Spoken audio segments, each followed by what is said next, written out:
5, 4, 3, 2.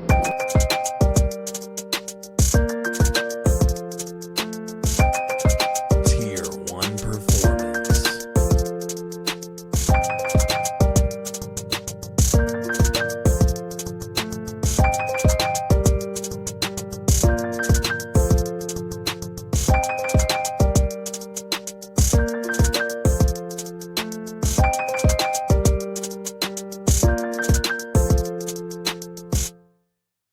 Welcome back to the In and Out Talks podcast. Your host, Mitch Matulia. Our special guest, Marion Watkins, Lamar High School legend, also played collegiate lacrosse at University of Texas at Austin, now specializes in strength training at SP Training HTX, where she also serves as a GM, and she's a lacrosse coach. Marion, welcome to the show. Thank you so much for having me. I'm really excited to be here. Absolutely. Thank you so much for taking the time. We're going to get into some crazy, awesome things. But first and foremost, just a little bit about yourself to our listeners. Where are you from? A little bit about your upbringing, athletic upbringing, and things like that. For sure, yeah. I'm from Houston, born and raised. I grew up in like the Southampton area, which if you're not familiar is like near West U, so sort of like Rice University area. I grew up playing all kinds of sports. You know, my parents put me in softball, soccer. I did something called biddy ball at Rice University. It was like a little tiny kids basketball camp. Yes. So it wasn't basketball, but it was biddy ball. Okay. Very, very special. I played all kinds of, sports through middle school. Then in high school, I specialized a little bit more and ran cross country and track, and then played lacrosse mainly. I played on a club team for lacrosse, and that was my main sport, cross country and track. I ran cross country in middle school, and I don't know if anyone really likes running, but it's just sort of like, if you're kind of, you get into it and you're good at it and you're like, okay, I'll keep doing this, I'll keep running. There were a few meets I definitely threw up afterwards, but who doesn't? Right. But yeah, so then I went on to play club lacrosse at Texas, which was awesome. It was one of the greatest experiences I've ever had. And after graduating from Texas, I moved back in with my parents in Georgetown. They moved after I graduated from high school. So if they moved from Houston to Georgetown, I moved in with them for about a year and a half, moved back to Houston when I had the opportunity to work with Gabe at SP Training. And kind of came in as a strength coach and to sort of manage a little bit as well. And it's sort of grown into the role that I have now as a strength coach. I have my clients that I train, but I also have been managing the facility and the facets that it's grown to, which has been really awesome to watch. Gabe gave me a really cool opportunity to manage the facility, and what a fantastic community he's created. And so it's been a really, really fun last 2 years to see, SP Training grow. We recently sort of rebranded to SP Collective because we were just a primarily training facility, and then we recently added on batting cages. So now we're kind of like SP Collective is the overarching of SP Training, SP Cages, sort of all in one place for our athletes. And yeah, I also coach middle school lacrosse at Kinkaid, and I coach strength and conditioning at Kinkaid High School. So I've got my toe in the water in a lot of places. I'm definitely busy, but it's so much fun. I wouldn't change a thing. No, it's incredible what you guys are doing at SP, and we love you guys, and it's so cool seeing you guys grow. Just to rewind real quick, so a little bit about lacrosse, because that's mainly a Northeastern sport. Right. I'm from Maryland originally. I know it's huge there. What got you into lacrosse? My middle school Presbyterian introduced the sport when I was in 6th grade. So the first year the school had the sport, so many girls were like, oh, what's this sport? Like, let's try it. Yeah. And so a lot of me and my friends started playing lacrosse in 6th grade.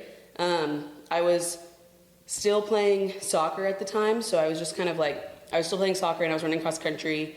When you're in middle school, you're playing a sport every season. Right. You're all over the place with those kind of things, which I think is great for young athletes. But yeah, lacrosse was brand new. Like, there was no like 6th grade was like the youngest that it was almost introduced when I was that age, because now I'm a coach in several like clubs as well, and there's like 3rd graders that are playing lacrosse, and I think that's so awesome because these girls are just like, they're getting sticks in their hands so much sooner than we were able to. Like the opportunity for the growth in that sport has just grown tremendously. Same with field hockey. Field hockey's grown exponentially in the last few years, especially in Houston. But yeah, those sports kind of, they came down a while ago, and it was like slow growth for the longest time. And they're getting there. They're getting up there. It's not nearly what it would be in, you know, Maryland or the East Coast, but it's definitely growing a lot. I mean, you've got girls starting in 3rd, 4th grade, going all the way until like selecting that as their specialized sport in 8th grade, you know? Right, and we have just such a great influx of athletes here in Houston that it's like you have such a great pool to choose from, right? And you've already been in amazing shape going into lacrosse with the soccer, with the cross country, track and field background. I mean, did you catch to it pretty quickly? I don't know. I would say so. Every sport that I played primarily was like hand and or eye and foot coordination, you know? Right. And it's a lot more like hand-eye coordination. Yeah. And it's, you know, it's an extension of your arm, right? So you're like catching and throwing the ball like away from you. I don't want to say that I like ripped it off and was like a fantastic athlete off the gate, but like, I mean, we all picked it up. We were, you know, in 6th grade playing this sport that we had never played before. But I mean, I did catch along fairly decently. It was a really fun sport to play, for sure. For sure, because those are like motor skills, like those hand-eye sports, like lacrosse, baseball, hockey, golf, that I feel like, yeah, you have to develop those skills relatively young. I mean, 6th, 7th, and 8th grade, maybe being like the oldest that you can possibly like pick those sports up and still be like good at them. Right. Because I think when you start sports like lacrosse in high school, it's just like the chances of you playing college or professional are like little to none. Right. Same with unless you have like hand-eye like background. Correct. You know. Correct. Because there are kids that come up and they're like, they've never played that sport before, but like, you know, they've played other hand-eye sports. Right. That cross over. But yeah, if you've never touched any sort of like stick, bat, anything, like you're like, it's tough. 100%. And the biggest difference between like men's and women's lacrosse, is it the padding and also like the face mask, correct?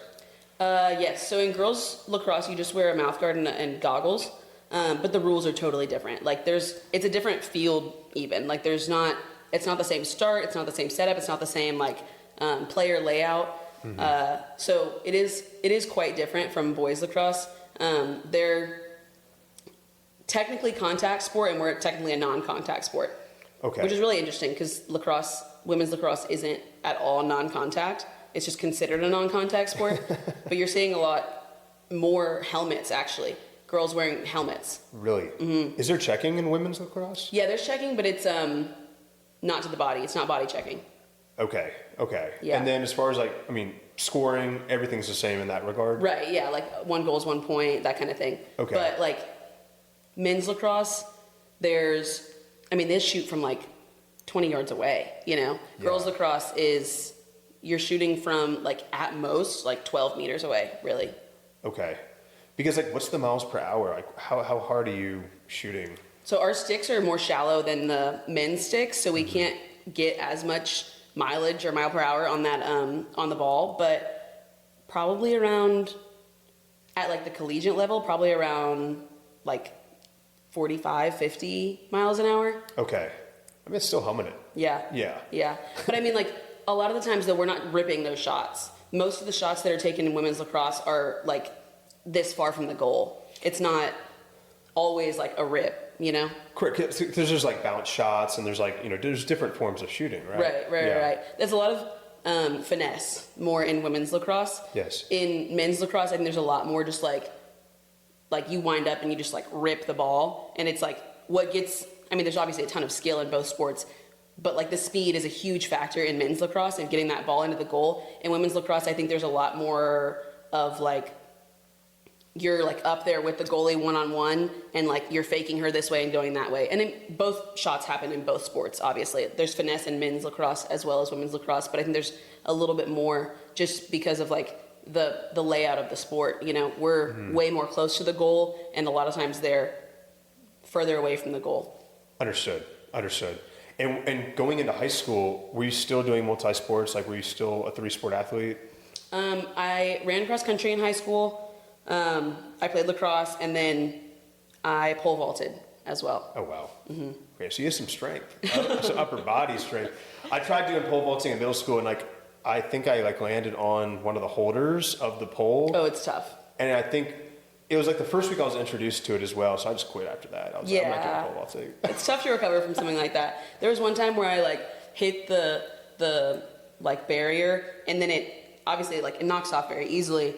And then I landed on it in a weird way where my leg was bent underneath me, and I was like, oh, that was a tough one. I don't know if I'm gonna do that again. But it was funny. The cross country coach was also the track coach, and so it was sort of forced. I didn't really choose to do track or pole vault, but it was oh, well, you ran cross country, so you're running track. And I was like, I'm not a sprinter. I'm more of a distance runner. Right. And he was like, well, you can pole vault. And I was like, sorry? And Lamar didn't have a pole vault pit. The first time I pole vaulted was at the first meet.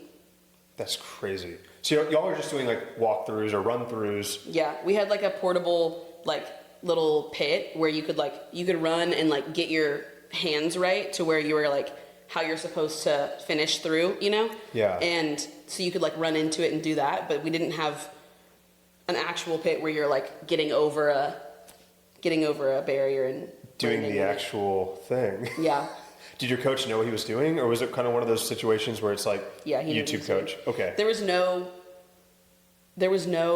pole vaulters in our district, and so he knew that we could just put 3 random girls in pole vault, and they would get first, second, and third in district. And get rack up points. No, literally, yeah. That's how I got my varsity letterman, was pole vault. That's awesome. It's hilarious. Because I was not good. Did you do it all 4 years, or did you? No. Okay. No. I think I did it maybe freshman and sophomore. Okay. Yeah. And then you just stuck to lacrosse and cross country. Cross country. Yeah, and then I think senior year was just lacrosse. Okay. Okay. And then walk me through. I mean, to play club lacrosse, was there a recruiting process with that? I mean, sort of. So it's changed a lot in Houston since I was in high school. There weren't a lot of clubs around. There was Tenacity, which no longer exists, but it was one of the more well-established clubs. They had several teams, how most select teams or club teams do. A lot of times you would go and try out for those teams and then make it or what have you. The team that I played on was called Texas Rangers, which was invitation based. Yeah. So you had to get invited to, and then you'd come to a tryout, and same sort of structure there.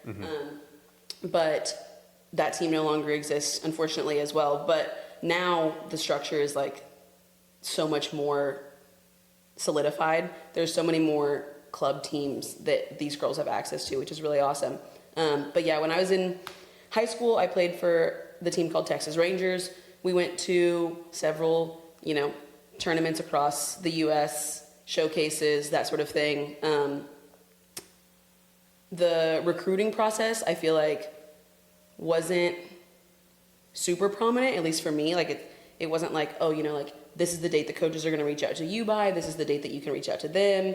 It wasn't that intense. But those showcases, there were teams that were really, really up there. Those teams from the East Coast, right? They were out there to play. Yeah. Not that we weren't, but there's a lot of those really high intensity sports that or teams that you get from that region that are just born and bred. Well, they started playing when they were 4 or 5, right? Yeah, for sure. Born with a stick in their hand. And they're coming out for blood. I'm guessing they're pretty physical as well. Oh, absolutely. Yeah. And that's what the craziest part about it was, the difference in reffing. The refs in Texas are wildly different than the refs in either California or the East Coast, Virginia as well. It was just it's an eye opener. You have to prepare for that sort of difference, because you're playing and someone fouls you, or at least Texas fouls you, and then you kind of pause for a second because you're waiting for the ref to blow the whistle. Oh. And then they keep playing, everyone keeps playing, and then you're sort of at a disadvantage because you stopped your play because you thought you were expecting a call, Yeah. I mean, so on the East Coast and West Coast, they're more like physical. Way like lax. everything just flies. Yeah, way more lax. Way more lax. Yeah. I like it. No pun Yeah. intended, right? No, yeah, I know, right? Yeah, in Texas, it's like whistle, whistle, whistle, whistle. Really? Yeah, the game stops all you the would time. think it would be like more physical in Texas, but it's just such an. Is it just because it's like a newer sport here and there's not like as. Probably. I don't know. Maybe it's because like it's a newer sport. The refs are newer, so like they're getting more used to it. It has gotten better, but lacrosse used to be when I was in high school. It was a stop sport. So every time the whistle blows, you have to stop where you are. You can't move. Oh, it's like a freeze. Yeah. And then it changed, and you could move around, which changed the game a lot. Like that was huge because as soon as the whistle like blew, then you could like you knew what was happening. You could prepare for the next play. You know, you could like move around in preparation for what was happening. You couldn't just like freeze where you were. Got you. Got It's you. kinda weird. And so going to University of Texas at Austin, I mean, what was like the biggest difference other than like, I guess just speed, more physicality, so on and so forth, whenever you got to college? Yeah. When I got to Texas, the teams that we were playing were primarily, like if it wasn't a tournament, we were playing Baylor, A&M, Tulane, LSU. Right. When we went to a tournament, that's when we would play like Duke, like USC, UC Barbara, like all those teams. Maryland, BYU. So that was really fun. It was like a nice, contrast. When we were in Texas, though, I would say it was obviously more intense than high school level, but it was like still Texas level lacrosse, Understood. So like a little bit more like calls, a little less aggressive. Not that it's still not aggressive, but it's less aggressive than the girls from Maryland and, those schools that are born and bred. 100%. Now, are all women's lacrosse teams club, or did you play against like non-club teams as well? All the teams that we played against were club. Okay. So there's NCAA lacrosse, and there's WCLA lacrosse, and that's more of like the club level sports. There's no D1 lacrosse in Texas anywhere. Wow. From my understanding, like you can't have, like Texas couldn't become a D1 sport without all of the other D1 schools having lacrosse, if that makes sense. That makes sense. So Yeah. like I could be wrong on that, but from what I was told when I was there, we couldn't just like, apply to be a D1 sport and then like get it and now we're D1 competing with the D1 teams. It was like the whole state of Texas D1 sports or D1 schools had to be on that same level of lacrosse. I could be totally wrong on that. But so yeah, we had WCLA lacrosse. So it was definitely a different structure. We had it's more player run. So it's in between intramural and division lacrosse. We were responsible for like vetting and hiring our own coaches.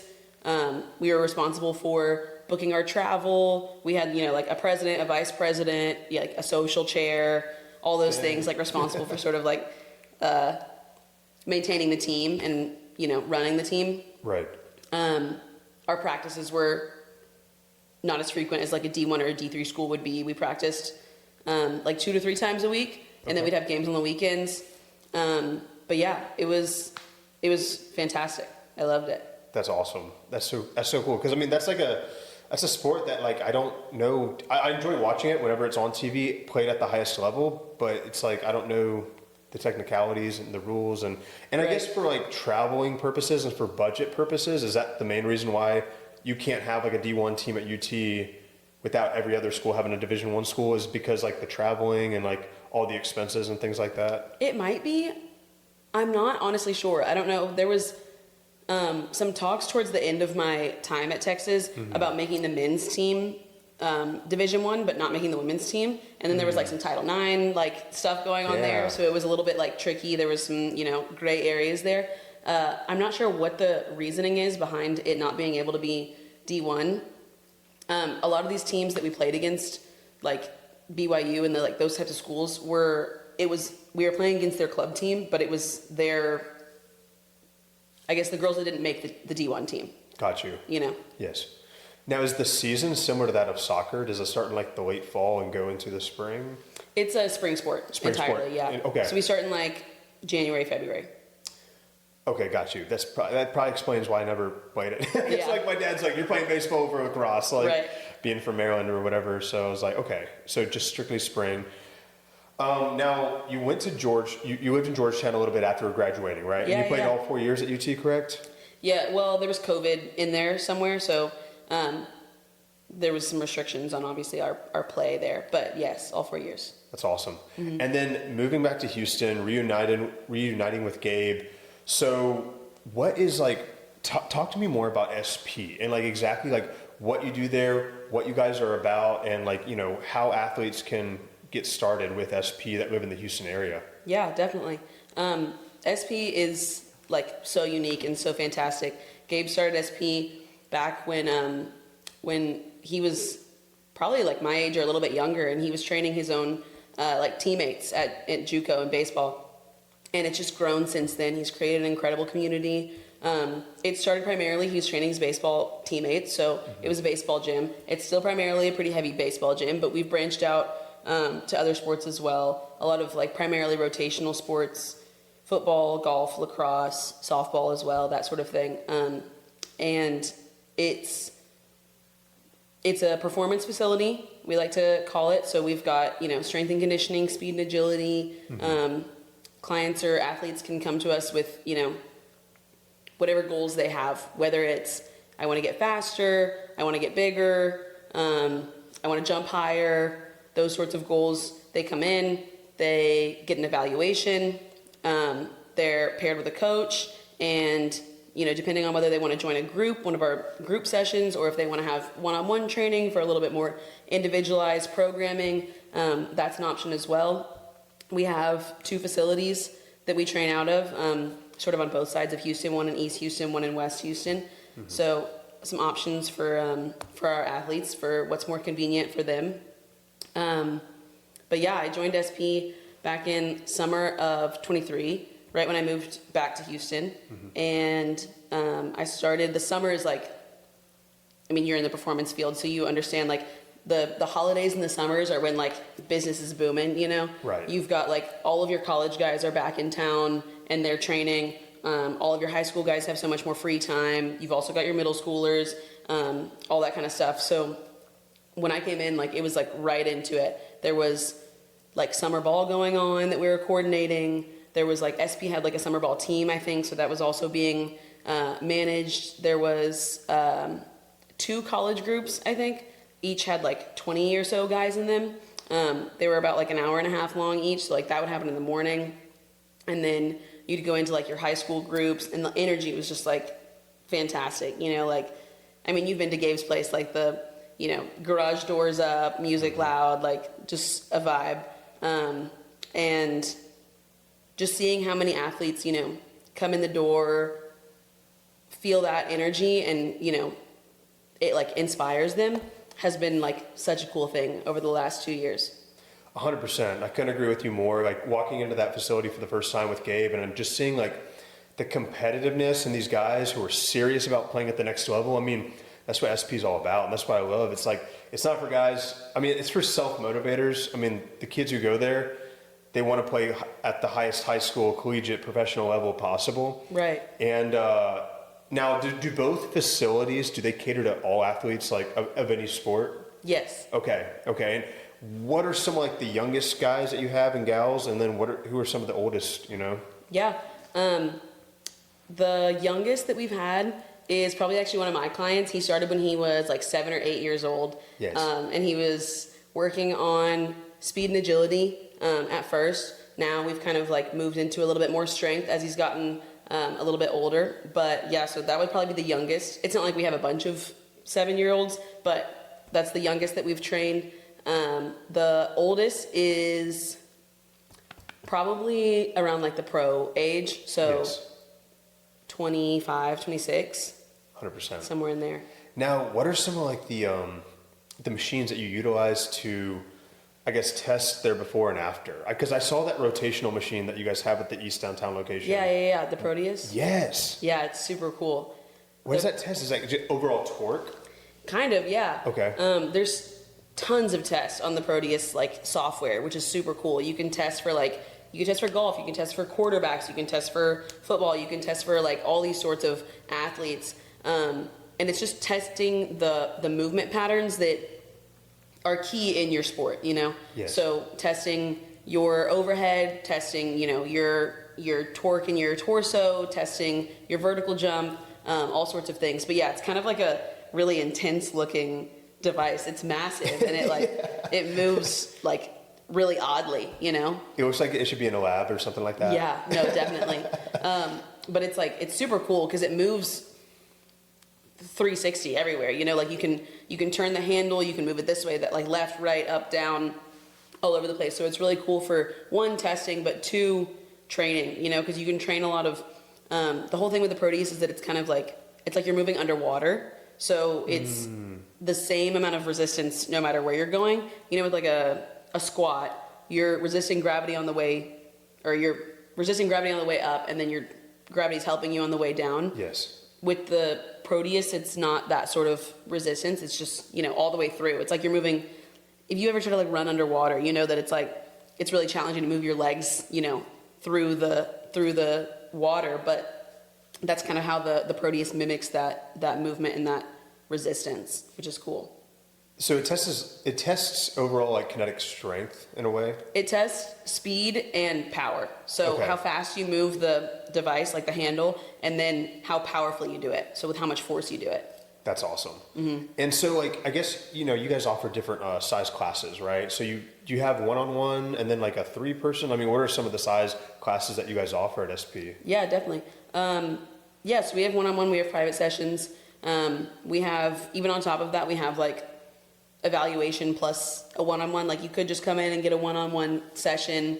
You know, you're still getting a personalized program, but maybe not with an evaluation. You could also have an evaluation where like, it's really popular for our baseball players. You know, they get their external rotation measured, their internal rotation measured of both their shoulders, their hips, all that sort of stuff, so that the trainer knows exactly what is needed on your right versus your left side. Because as you know, like most sports are not symmetrical. You know, everything is asymmetrical. Yes. You know, your right arm might be stronger than your left. Your left external rotation is way less than your right, especially for pitchers. So it's not always a one size fits all program for athletes. And so if you most of our programs are tailored to the athlete. They're tailored to either baseball players or to the athlete specifically. But if you want, you know, a more in-depth program that's like really tailored to your body and your needs, then, you know, that evaluation option would be for you.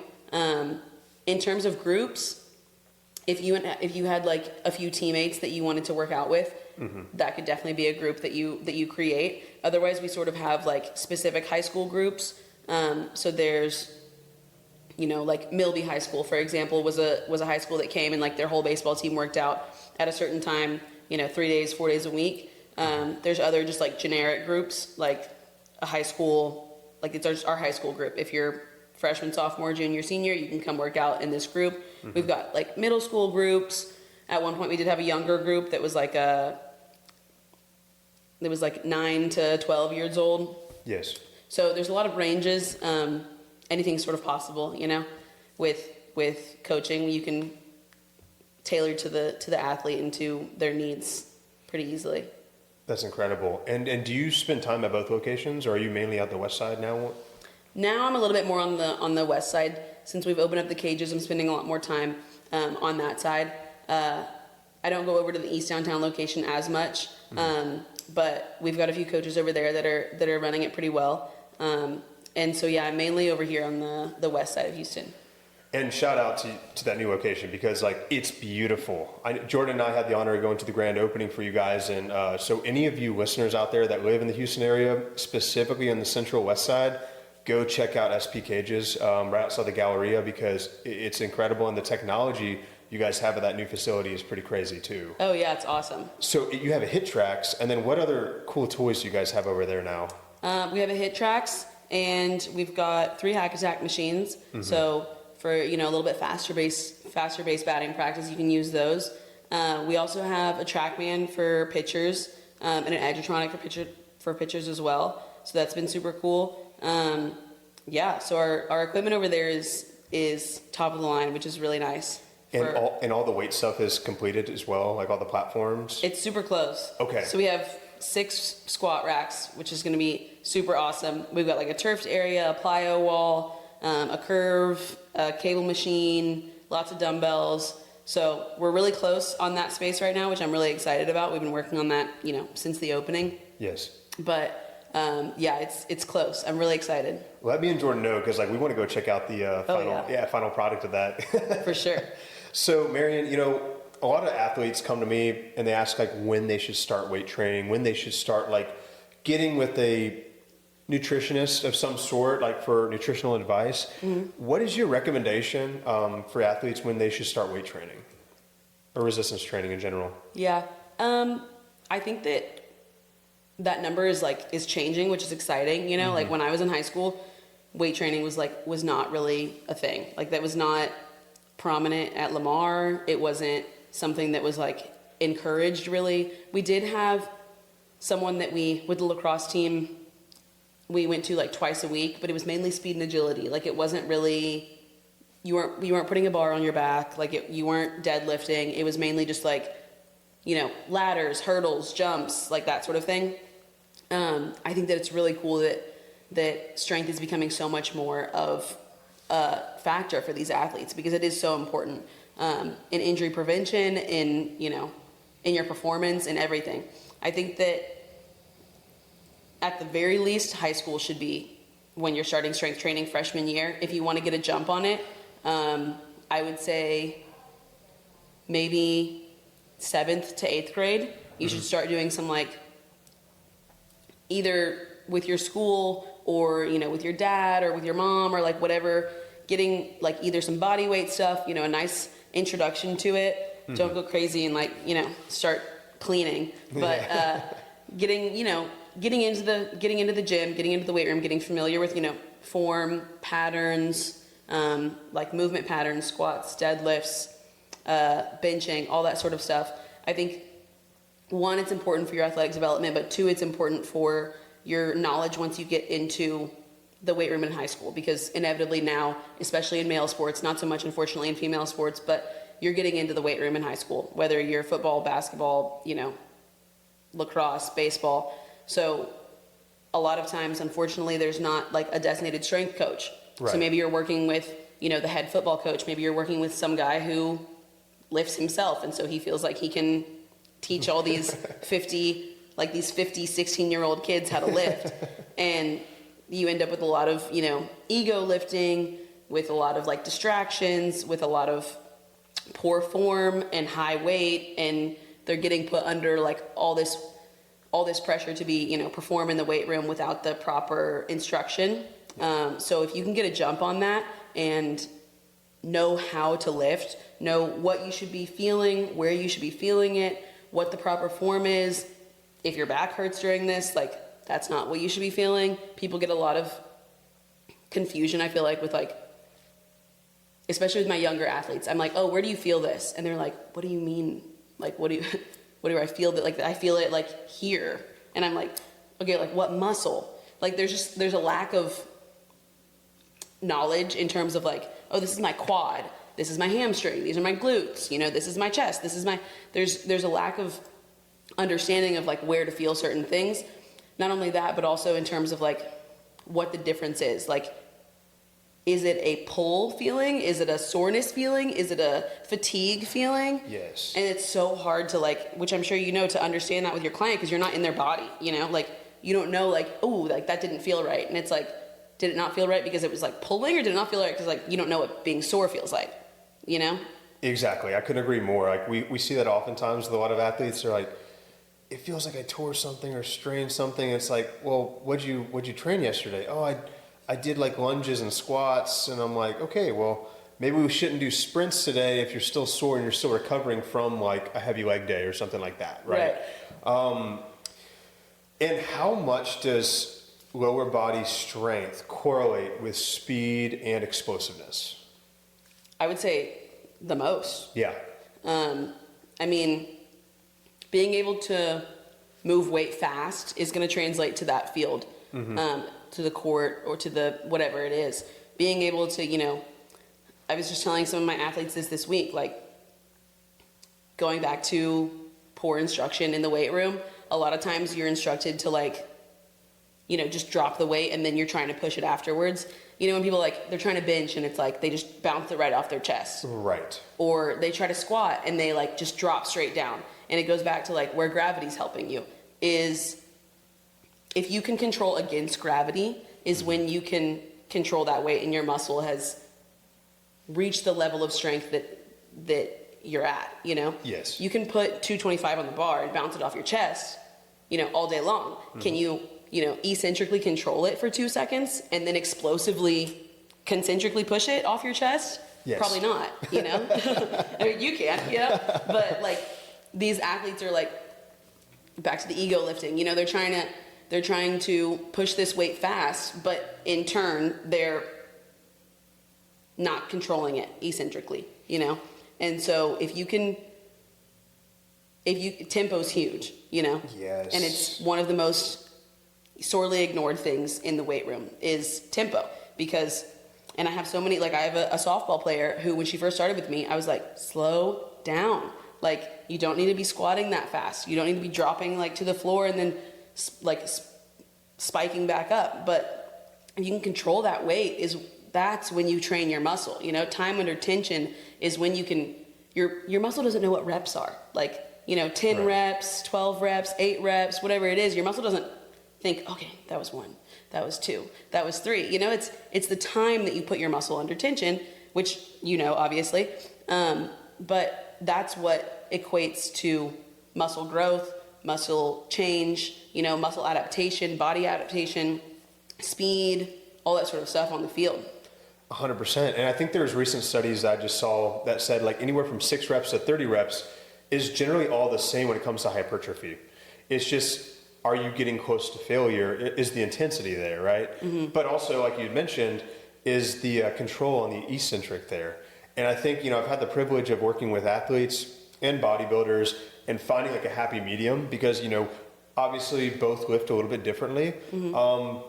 But you need to find more functional lifts. And I've spoken to the strength training coach at U of H, Corey Houston over there, and his belief is there aren't any lifts that are off limits to baseball players or softball players per se, but it's how they're done, right? Right. I mean, do you agree with that philosophy, or do you have a different philosophy on are there certain lifts that you stray away from for athletes, or specifically baseball, softball athletes?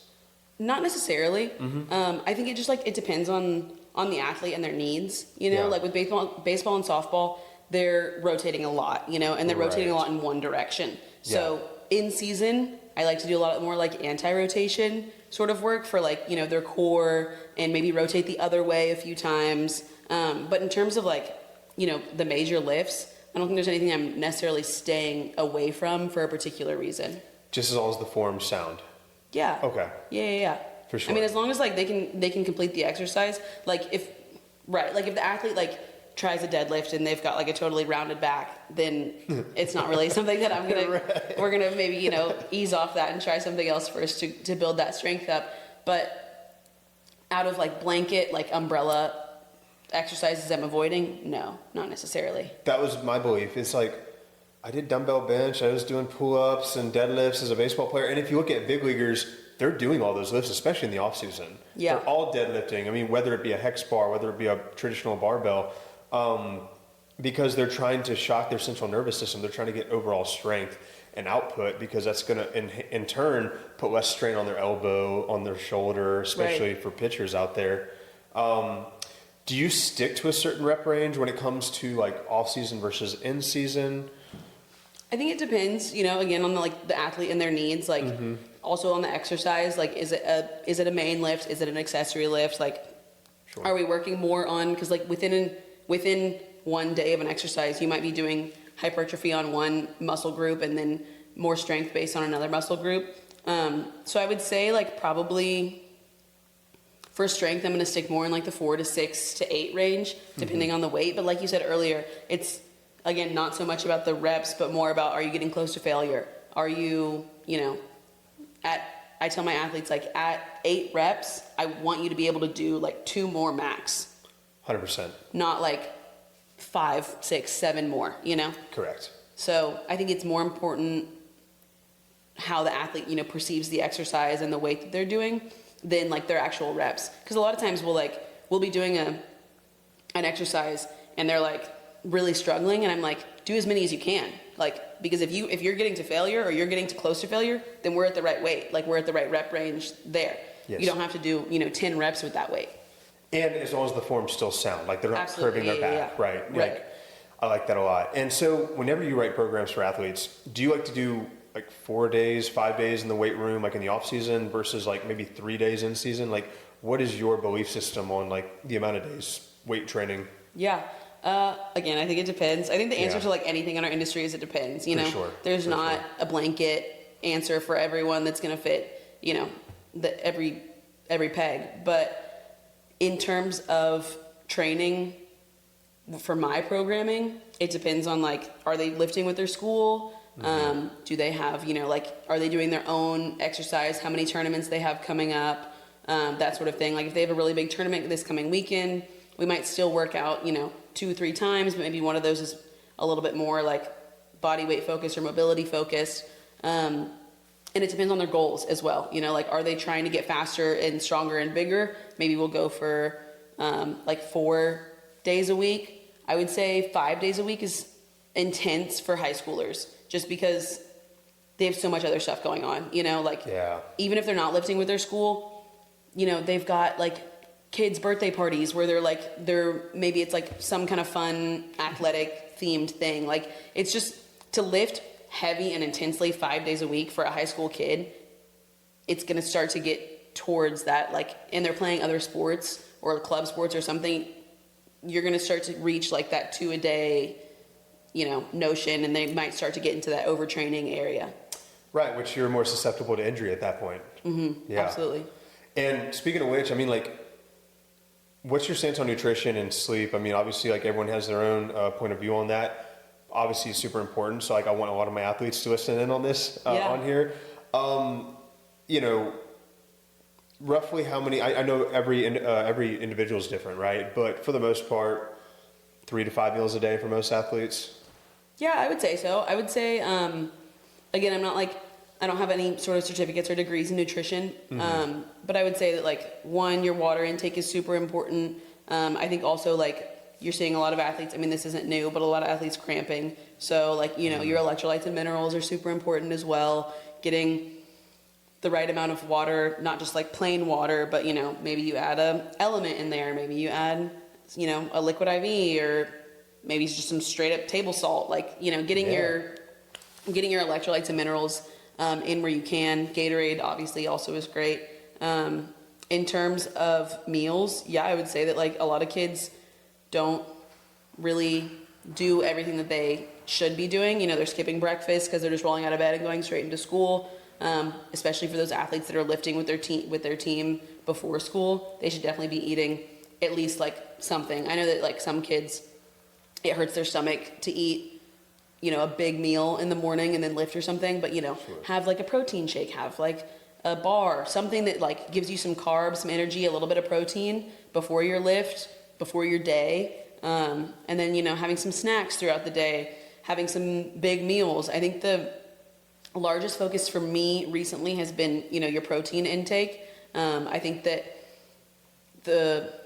one of the biggest problems that kids face when they're trying to either put on weight or put on mass is how much protein they're having, either with each meal or just, in general. So I think that that's a really important part of your nutrition plan. Correct. Yeah, I struggle with a lot of athletes, like, eating a bowl of cereal for breakfast and then, like, having like peanut butter crackers for lunch, and I'm like, guys, like, middle school and early high school years are years that I took for granted. Like, I didn't realize how important, like, food was. I felt like I ate like 3 meals a day, but if you really are on point with your nutrition at a younger age, how much is going to help your growth throughout those years? You can literally gain inches of height just by, like, eating the right foods. Right.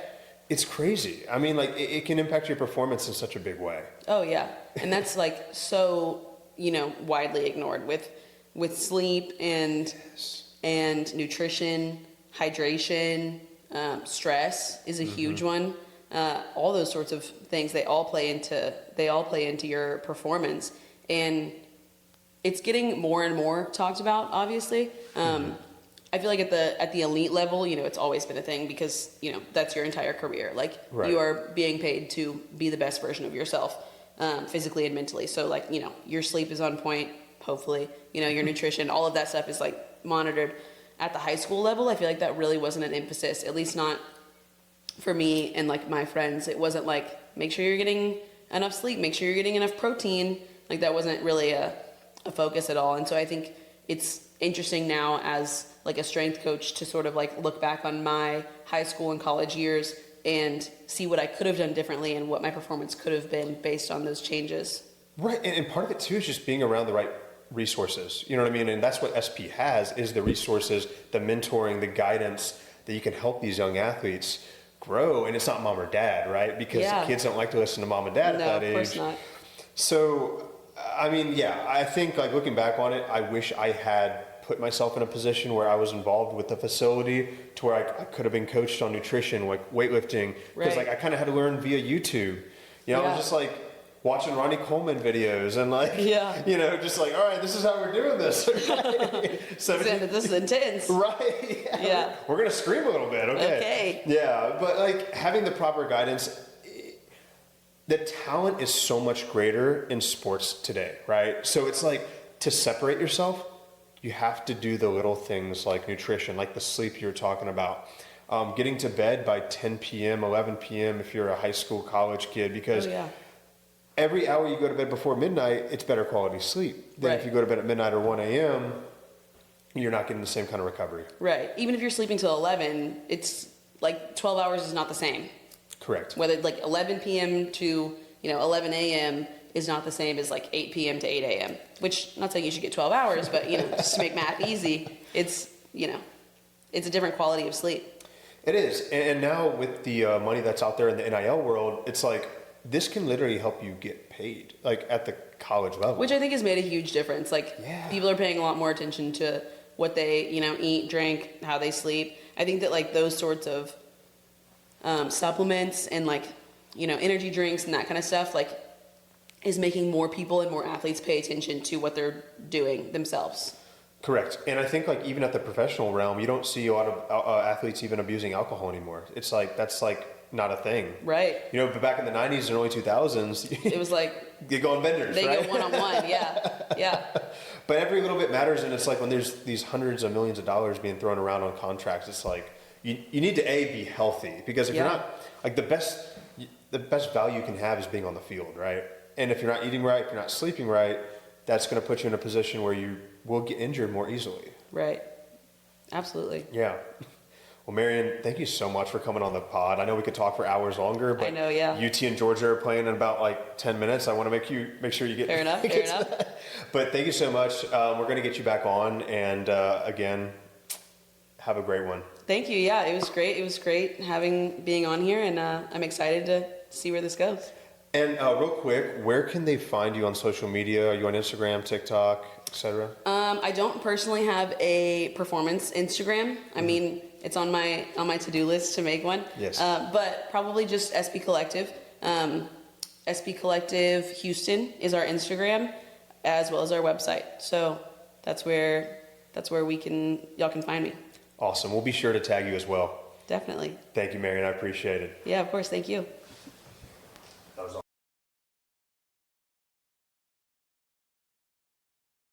5, 4, 3,